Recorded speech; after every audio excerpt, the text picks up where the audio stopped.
Click subscribe to get latest news and don't forget to press the bell icon. The pool of Democratic candidates for the 2020 election is wide open. Many have speculated the Democratic Party will struggle with the same issue that Republicans did in the 2016 election. One in which too many people entered the field, and the result being a less than stellar candidate. Different names have been thrown around like Bernie Sanders, Elizabeth Warren, Kamala Harris, and others. But now it is former First Lady Michelle Obama whose name is being thrown into the mix. Despite having profusely denied any interest in doing so in the past. One Democratic pollster and analyst who used to work for former President Bill Clinton has maintained that Michelle Obama is the last best hope for the party if she were to run in the 2020 election. Furthermore, that the party would be lost without her. The pollster argues that the party has no clear mission or vision right now other than opposing President Trump. Ironically enough, it's something they accused the Republicans of when President Obama was in office. Her role in running would be to unite the Democratic Party just in time for the 2018 midterm elections. She appears to be the most unanimously loved and respected member of the party at the moment who carries at least a perceived level of influential clout. Even though this pollster makes it clear he does not agree with many of her positions and initiatives that she advances.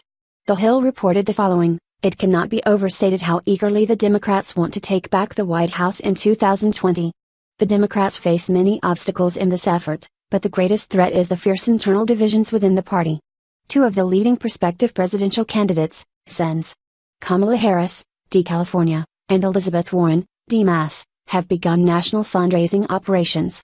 Former Vice President Joe Biden has been busy building a national email list to communicate directly with his supporters, and Representative John Delaney, DMD, has already announced his presidential candidacy.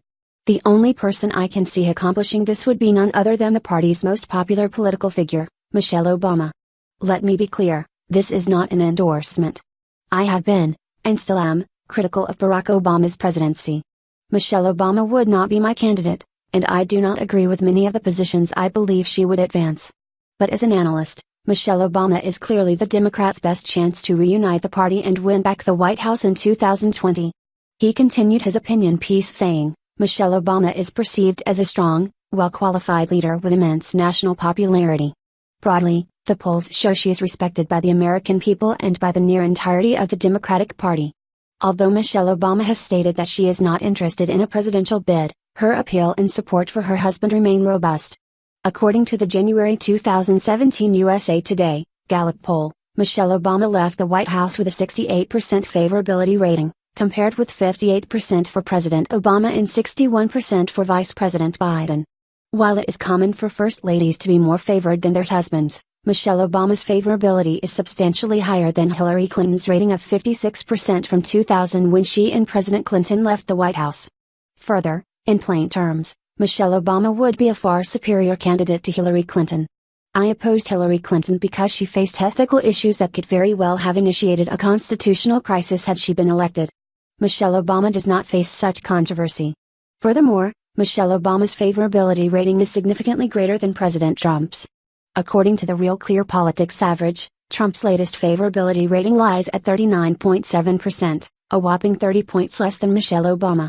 Just last month, public policy polling found there to be significant yearning for a return to the days of President Obama, with 52% of voters saying they wish Barack Obama was still president, and only 39% preferring President Trump. In fact, in a series of hypothetical matchups between leading Democrats and President Trump, Barack Obama's 52% represents the highest level of support, outnumbering Bernie Sanders, Joe Biden and Elizabeth Warren in particular. This data makes it clear that President Obama, or at the very least a candidate intimately associated with his tenure, would have a better chance at defeating President Trump than any of the 2020 hopefuls.